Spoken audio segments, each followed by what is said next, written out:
আপনারা এটা জানেন তো যে অন্যের জন্য দোয়া করলে লাভ? ধরেন যে আপনার এক ভাই দারিদ্রের কষাঘাতে জর্জরিত, টাকা পয়সা না, আপনি দোয়া করলেন যে আল্লাহ আমার ভাইটা আর্থিক সমস্যায় আছে, তার আর্থিক সমস্যা দূর করে দাও। ফেরেশতারা দোয়া করে, আল্লাহ যিনি দোয়া করলো তার যদি আর্থিক সমস্যা থাকে তুমি আগে তার আর্থিক সমস্যা দূর করে দাও।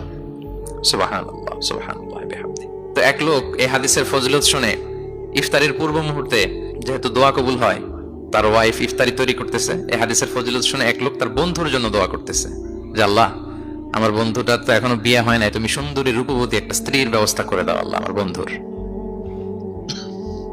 এই দোয়া শুনে তার স্ত্রী তো রেগে মেগে আগুন, সেই ইফতারি টিফতারি রেখে দিয়ে এসে বলে, এই এত বড় সাহস, কি দোয়া করো এসব উল্টা পাল্টা?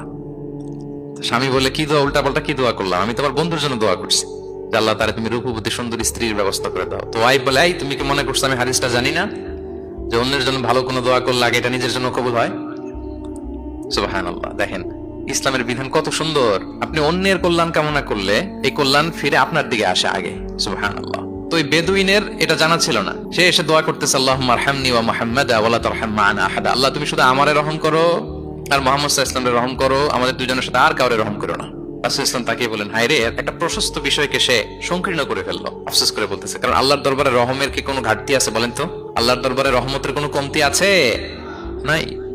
সাথে সবাইকে ইনক্লুড করতে পারতো। আচ্ছা গেল, দোয়া শেষে এবার সে মসজিদে নববীর মাঝখানে বসে পেশাব করা আরম্ভ করছে।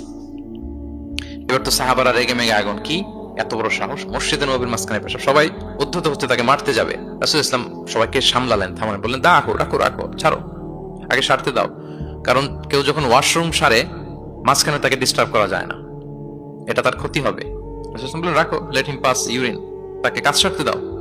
সে কাজ সারলো। এবার রাসূল ইসলাম বললেন, ও হারিকু আলা বাউলিহি সাজলান মিন মা, তার পেশাবের উপর এক বালতি পানি ঢেলে দাও, দিয়ে ফেললো।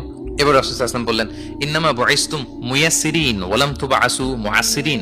হে সাহাবারা, মনে রাখো তোমরা সহজপন্থী হিসেবে প্রেরিত হয়েছে, তোমরা কট্টরপন্থী হয়ে পৃথিবীতে প্রেরিত হও নাই। সুবহানাল্লাহ। তাহলে যে কোনো জিনিসের সলিউশন আপনার সহজভাবে করতে হবে, এটাকে জটিল বানানো যাবে না। আমরা অনেক সময় জটিল থেকে জটিল করি। তখন এই বেদুইনকে রাসূল ইসলাম ডেকে বললেন, আচ্ছা তুমি যে কাজটা করলে, মসজিদে নববীর মাঝখানে পেশাব করলে, এটা কি ঠিক হলো?